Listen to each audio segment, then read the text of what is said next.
आज हमारे बीच हैं सह अध्यक्ष bar association of Uttar Pradesh प्रशांत अटल जी। आज उन्होंने यहाँ विधि गोष्ठी में भाग लिया है। आइए उनसे पूछते हैं कि जो उन्होंने अधिवक्ता प्रोटेक्शन एक्ट की बात की और ख़ासतौर से ये कहा इसमें कि यूपी पहला राज्य होगा जो इस एक्ट को पास करेगा, तो क्या आपकी संभावनाएं हैं भविष्य में इसको लेकर?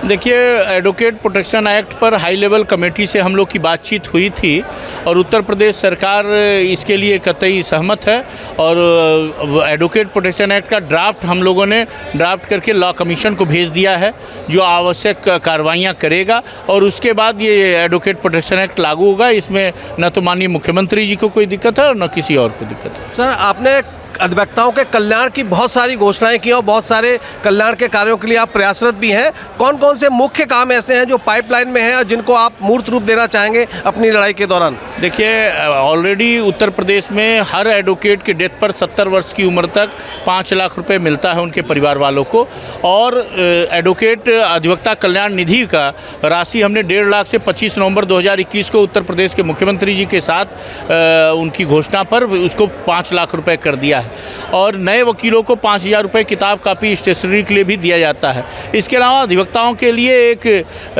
चिकित्सा बीमा की बात चल रही है। अभी 70 वर्ष से ऊपर के एडवोकेट्स के लिए आदरणीय प्रधानमंत्री जी ने आयुष्मान योजना के तहत उनको कर दिया है। अब ये 70 से नीचे वालों के लिए एक बीमा करने की बात चल रही है, वो करेंगे और जो भी आवश्यक कदम होगा अधिवक्ताओं के कल्याण के लिए उत्तर प्रदेश की सरकार भी और उत्तर प्रदेश की बार काउंसिल भी एकदम लगी हुई है और करेगी, कोई दिक्कत नहीं। सर, भारत में न्यायालय में बहुत सारे केस पेंडिंग हैं और एक आंकड़े के हिसाब से लगभग 5 करोड़ से ज़्यादा केसेस सारे न्यायालयों में पेंडिंग है। तो क्या स्पीडी जस्टिस के लिए कोई आप मांग करेंगे, जजेस की संख्या बढ़ाई जाए, इंफ्रास्ट्रक्चर बढ़ाया जाए? इंफ्रास्ट्रक्चर लगातार बढ़ भी रहे हैं। देखिए, आप प्रयागराज चले जाइए, 608 करोड़ रुपए का चैम्बर बना हुआ है वकीलों का और 10 नए अदालतें बनी हैं हापुड़ में, ही हाथरस में, अमेठी में, ऐसी तमाम जगह जहां न्यायालय नहीं थे वहां इंटीग्रेटेड कैंपस बनाने की बात की है। और जहां तक पेंडेंसी की बात है, उसके पीछे इस देश की बड़ी पॉपुलेशन है। आप किसी मेडिकल कॉलेज में जाइए, वहाँ भी भीड़ दिखाई देगा, तो संख्या भी है और इसको जल्दी स्पीडी जस्टिस के लिए कानून में भी ऐसे सुधार किए जा रहे हैं कि अनावश्यक एडजमेंट न हो। अब हड़तालें भी कम हो रही हैं और वकील भी और जजेस भी दोनों इस दिशा में कदम उठाएंगे, मुझे पूरा विश्वास है कि ताकि ये पेंडेंसी ऑफ केसेस ख़त्म हो। सर, कई वकीलों से मेरी बात होती है तो वो कहते हैं जिस तरह से शिक्षक कंस्टिट्यूंसी के लिए एमएलसी होता है, क्या अधिवक्ताओं के लिए भी कोई एमएलसी का प्रोविज़न हो सकता है या राजनीति में भागीदारी इसके जरिए बढ़ सकती है? कोई ऐसा विचार है? ये करना चाहिए। पहले ऐसा था कि एडवोकेट 70% एडवोकेट थे लोकसभा और राज्यसभा में, शिक्षकों की संख्या कम थी, लेकिन अब संख्या अधिवक्ताओं की कम हो रही है सदनों के अंदर। तो अच्छी बहस के लिए, लेजिस्लेचर के अच्छे भविष्य के लिए, कानून अच्छे बने, इसके लिए ऐसा अगर प्रावधान किया जाएगा तो उसका अधिवक्ता समाज स्वागत करेगा।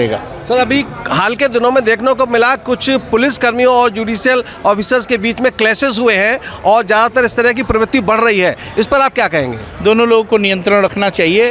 क्लैशेस कोई रास्ता नहीं है। कानून सम्मत सबको, न वकील को कानून अपने हाथ पे लेना चाहिए, न पुलिस को कानून का दुरुपयोग करना चाहिए और पुलिस को विशेष तौर पे संयम रखना चाहिए। अधिवक्ता दूसरे के न्याय के लिए लड़ता है, वो अपनी लड़ाई लड़ता भी नहीं है और इसीलिए एक तरह से जुरिस्ट डॉक्टर है वो, उसका सम्मान किया जाना चाहिए समाज के सभी तबकों के द्वारा। सर, अंत में एक आखिरी सवाल, आज का जो टॉपिक था role of bar in dispensation of justice, इस पर आप शॉर्ट में क्या कहना चाहेंगे? वास्तविक इस मुद्दे का क्या अर्थ है, क्योंकि बहुत सारे लोगों ने अलग अलग विषयांतर करके बात को रखा, आप क्या कहना चाहेंगे? न्याय व्यवस्था में बार का महत्वपूर्ण रोल है।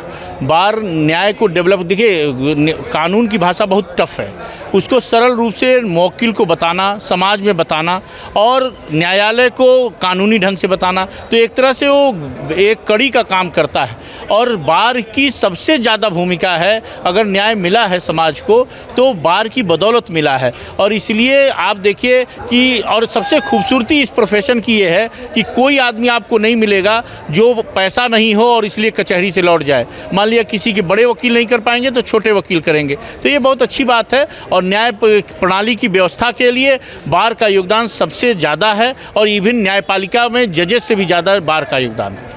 तो ये थे हमारे बीच में प्रशांत अटल जी, जिनका कहना है कि न्याय प्रणाली में भूमिका के लिए जो जजेस हैं उनसे भी ज़्यादा कहीं भूमिका वकीलों की है। और इस तरह से आज का जो टॉपिक है role of bar in dispensation of justice, इसमें वकीलों की मुख्य भूमिका है और आने वाले समय में इस मुख्य भूमिका द्वारा वकील समाज का भी कल्याण करते रहेंगे।